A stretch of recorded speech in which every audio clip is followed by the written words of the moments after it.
নমস্কার বন্ধুরা, আমি অর্ক রায়। আমার ইউটিউব চ্যানেল দৈবাণী চ্যানেলটি অবশ্যই লাইক, শেয়ার এবং সাবস্ক্রাইব করুন। পাশে থাকা বেল আইকনটি অন করে দিন, যাতে জ্যোতিষ সংক্রান্ত যে কোনো সমস্যার প্রতিকার আপনি বাড়িতে বসে সবার প্রথমে জানতে পারেন। আজকে বলতে চলছি পিতৃদোষ সম্বন্ধে। বৈদিক জ্যোতিষশাস্ত্রে দ্বাদশ ঘরে পিতৃদোষের ফল কীরকম হয়। বৈদিক জ্যোতিষশাস্ত্রে একজন ব্যক্তির জন্মকুণ্ডলিতে গঠিত পিতৃদোষকে অত্যন্ত গুরুত্বপূর্ণ বলে মনে করা হয়। কোনো ব্যক্তির জন্মকুণ্ডলিতে পিতৃদোষ থাকলে তার জীবন অশান্ত থাকে, তার জীবনে কোনো উন্নতি বা অগ্রগতি নেই, বা অগ্রগতি বিলম্বিত হয়েছে। আবার এটি বিশ্বাস করা হয় যে যদি পূর্বপুরুষ আত্মা অসন্তুষ্ট থাকে তবে ব্যক্তি পিতৃদোষে ভোগেন। বৈদিক জ্যোতিষশাস্ত্রের জনপ্রিয় সংজ্ঞা অনুসারে পিতৃদোষ তৈরি হয় যখন কোনো ব্যক্তির কুণ্ডলিতে সূর্যের প্রভাব থাকে বা ভাগ্যের ঘরে এক বা একাধিক অশুভ গ্রহের প্রভাব থাকে, অর্থাৎ কুণ্ডলিতে নবম অবস্থানে থাকে রাশিফলের বিভিন্ন ঘরে এবং সূর্যের অবস্থানের কারণে এই দশা বিভিন্ন প্রভাব দেয়। আসুন তাহলে এবার জেনে নিই 12 ঘরে সূর্যের অবস্থানের কারণে কী প্রভাব পড়ে। প্রথম ঘরে পিতৃদোষ। রাশিফলের প্রথম ঘরে অবস্থিত সূর্য এক বা একাধিক অশুভ গ্রহ দ্বারা প্রভাবিত হলে পিতৃদোষ তৈরি হয়। প্রথম ঘর হলো আত্মার শারীরিক অবস্থা এবং পিতার স্থান। তাই ব্যক্তিটি এক ধরনের শারীরিক সমস্যার সম্মুখীন হয় এবং ব্যক্তিটি চোখের গুরুতর রোগেও ভুগতে পারে। যদি ত্রুটি খুব গুরুতর হয় তবে ব্যক্তিটি অন্ধ হতে পারে। ব্যক্তিটি শারীরিকভাবে খুবই দুর্বল এবং ব্যক্তিকে জীবনের ব্যাপক আর্থিক সমস্যার সম্মুখীন হতে হয়। আর ব্যক্তি নিজের সন্তান জন্ম দিতে গেলেও বিলম্বের সম্মুখীন হয়। দ্বিতীয় ঘরে পিতৃদোষ। রাশিফলের দ্বিতীয় স্থানে স্থান আর এই ঘরে যদি পিতৃদোষ তৈরি হয় ব্যক্তিকে সারা জীবন দারিদ্র্যের মধ্যে থাকতে হয়। দৈনন্দিন জীবনের প্রয়োজন মেটাতে ব্যক্তিকে বারবার ঋণ নিতে হয়। ব্যক্তিকে তার দাম্পত্য জীবনে ব্যাপক সমস্যার সম্মুখীন হতে হয়। ছেলে মেয়েদের সঙ্গে তার ভালো ব্যবহার হয় না এবং এমন ব্যক্তি পুত্র পায় না, আর তার জীবনে কোনো স্থায়িত্ব নেই এবং তাকে বারবার গ্রাম, শহর বা বাড়ি বদলাতে হয়। ব্যক্তি তার পরিবার থেকেও সমর্থন পায় না। তৃতীয় ঘরে পিতৃদোষ। রাশিফলের তৃতীয় ঘরে গঠিত পিতৃদোষ ব্যক্তির জীবনে অশান্তি তৈরি করে এবং এই ব্যক্তি তার ভাইদের সাথে ভালোভাবে মিলিত হয় না, আর পৈতৃক সম্পত্তি নিয়ে ঝামেলা বিরাজ করছে এবং পিতার সাথে মতপার্থক্যের কারণে তাকে পৈতৃক সম্পত্তি থেকে উচ্ছেদ করা হয়। এমন ব্যক্তিকে পেশাগত ক্ষেত্রে অনেক বাধার সম্মুখীন হতে হয়। লাভের অভাবে ব্যক্তি বারবার তার পেশা পরিবর্তন করতে থাকে। অর্থ উপার্জনের জন্য ব্যক্তি ভুল পথ অবলম্বন করতে দ্বিধা করে না। এই ধরনের মানুষের আয়ুষ্কাল কম হয়। চতুর্থ ঘরে পিতৃদোষ। জন্মতালিকায় চতুর্থ অবস্থানে গঠিত পিতৃদোষ ব্যক্তিকে সারা জীবন মানসিক চাপ এবং মানসিক রোগে ভোগে। যেহেতু চতুর্থ ঘরে সুখের স্থান, তাই এই গৃহে যে দোষ তৈরি হয় তা মানুষকে সমস্ত সুখ থেকে বঞ্চিত করে। অর্থ সম্পত্তি এবং জমি যানবাহন সহজে পাওয়া যায় না। এই জিনিসগুলি অর্জনের জন্য ব্যক্তিকে সারা জীবন কঠোর পরিশ্রম করতে হয় এবং ব্যক্তি ঋণের জন্য দুষ্ট চক্রে আটকা পড়ে থাকে।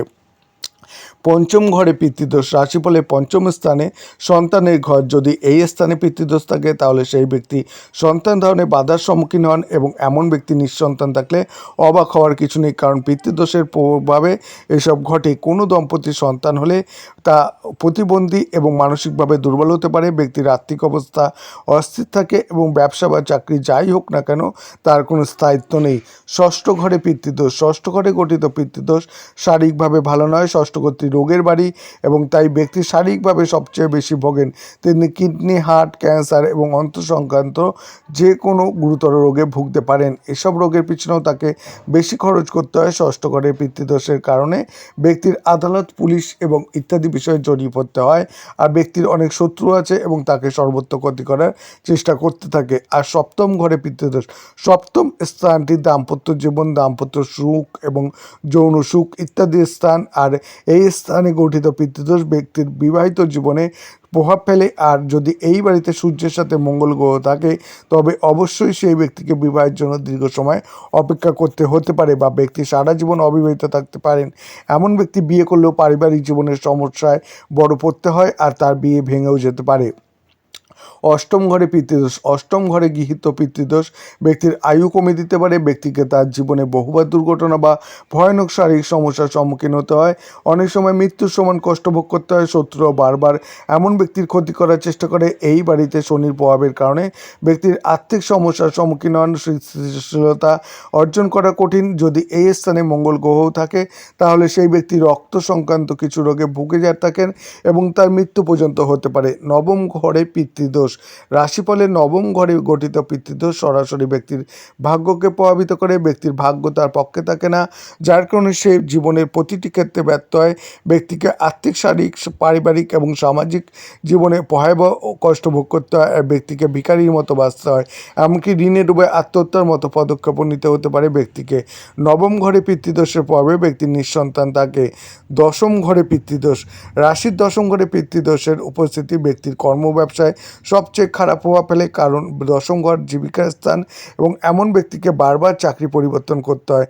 ব্যবসায় ক্রমাগত লোকসানের কারণে বারবারও পরিবর্তন আনতে হয়। ব্যক্তির অংশীদারিত্বে কোনো কাজ করা উচিত নয়, অন্যথায় তিনি তার অংশীদারিত্বের দ্বারা প্রভাবিত হতে পারেন। কোথাও বিনিয়োগ করলে ক্ষতি হয় এবং ব্যক্তিকেও জীবনে মানহানির সম্মুখীন হতে হয়। একাদশ ঘরে পিতৃদোষ। রাশিফলের 11তম স্থানে অবস্থান হলো আয়ের অবস্থান। যদি এই স্থানে পিতৃদোষ থাকে তাহলে ব্যক্তির আয়ের উৎস সীমিত এবং তাদের থেকেও আয়ও হয় অল্প পরিমাণে। এই কারণে ব্যক্তি তার দৈনন্দিন জীবনের চাহিদা পূরণ করতে সক্ষম হন না। ব্যক্তির সম্পদ আরোহণের জন্য ভুল পথে অনুসরণ করেন। সে ডাকাতি, চুরি বা অন্যান্য ধরনের অপরাধ করতে থাকে এবং এই কারণে সে তার জীবনের বেশিরভাগ সময় জেলে কাটায় এবং ব্যক্তির পারিবারিক ও সামাজিক জীবন তুচ্ছ থাকে। দ্বাদশ ঘরে পিতৃদোষ। কুণ্ডলীর দ্বাদশ ঘরের স্থানে গঠিত পিতৃদোষ ব্যক্তিকে প্রভাবিত করে এবং আপনার আয়ের চেয়ে বেশি খরচ করে এবং ছোট ছোট কাজে বেশি খরচা করতে হবে এবং টাকা বাড়িতে আসার আগে এটি তার পৃথক একটি খরচের জন্য উপায় হয়ে ওঠে। 12তম স্থান পিতৃদোষ ব্যক্তিকে পারিবারিক সুখ থেকে বঞ্চিত করতে হয় এবং ব্যক্তি তার পিতামাতার সুখ পেতে সক্ষম হবে না। এটি পত্নী বা সন্তানদের ক্ষেত্রে হয় না এবং সামাজিক জীবনেও অনেকবার মানহানির সম্মুখীন হতে হয় যদি এই দ্বাদশ ঘরে পিতৃদোষ থাকে।